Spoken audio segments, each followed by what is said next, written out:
Buenos días.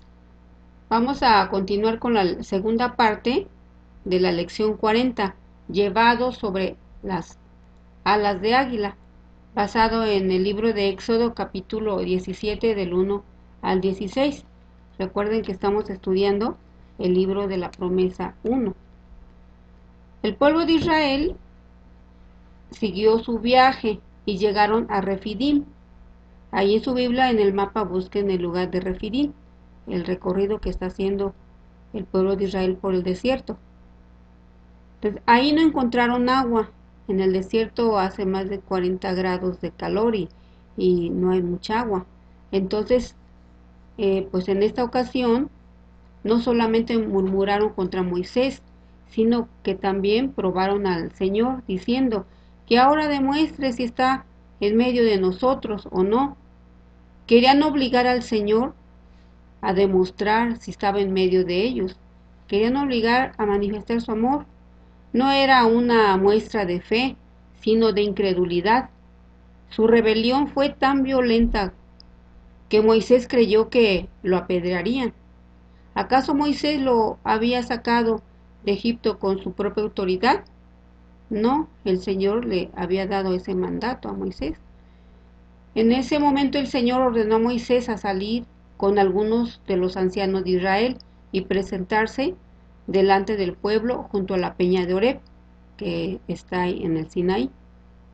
El Señor estaría delante de Moisés. Moisés debería golpear la peña con su vara y brotaría agua de la roca. Por desconfianza, el pueblo había forzado a Dios a darles evidencias de su amor. A pesar de lo que habían hecho, les dio una prueba de su amor. El Señor es maravillosamente bueno, porque les mostró su amor. Dios manifiesta también a nosotros constantemente su amor.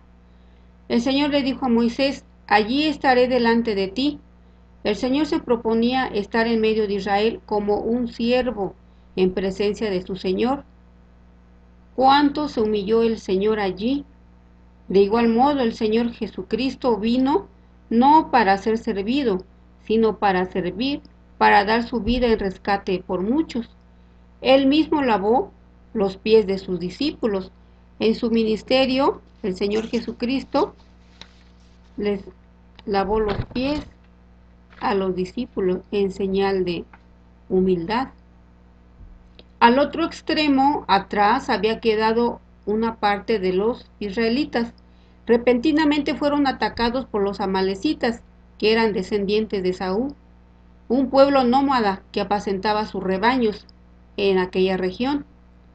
Veían en Israel una amenaza a las tierras de pastoreo. También odiaban a Israel por ser el pueblo de Dios. Habían oído lo que el Señor había hecho por Israel. Recuerden que Jacob había robado a Esaú la bendición del pacto, y ese odio se había transmitido a su tribu. Entonces los amalecitas fueron la primera nación que sintió odio por los israelitas en su viaje. El pueblo del Señor siempre encontrará odio por causa del Señor. Por eso es preciso, o era preciso, y destruir a los amalecitas, como ejemplo de la destrucción final que Dios hará a todos sus enemigos. José fue enviado a hacerles frente junto con un grupo de guerreros selectos, los más preparados, los mejores. Los israelitas tendrían que comprender que la batalla era del Señor.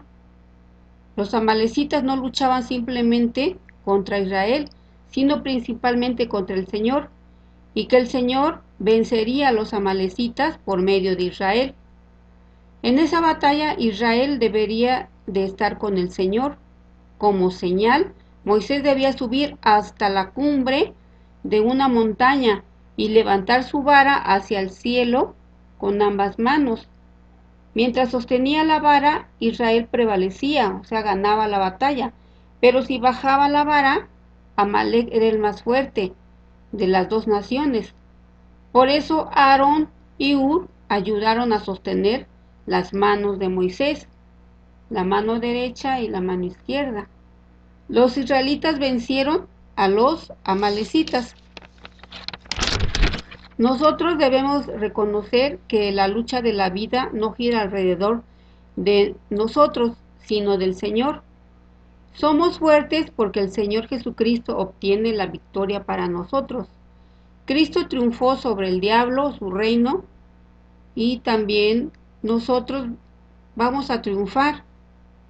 Al terminar la batalla, Moisés levantó un altar como recordatorio, lo llamó Jehová Nishi, que traducido es el Señor es mi estandarte.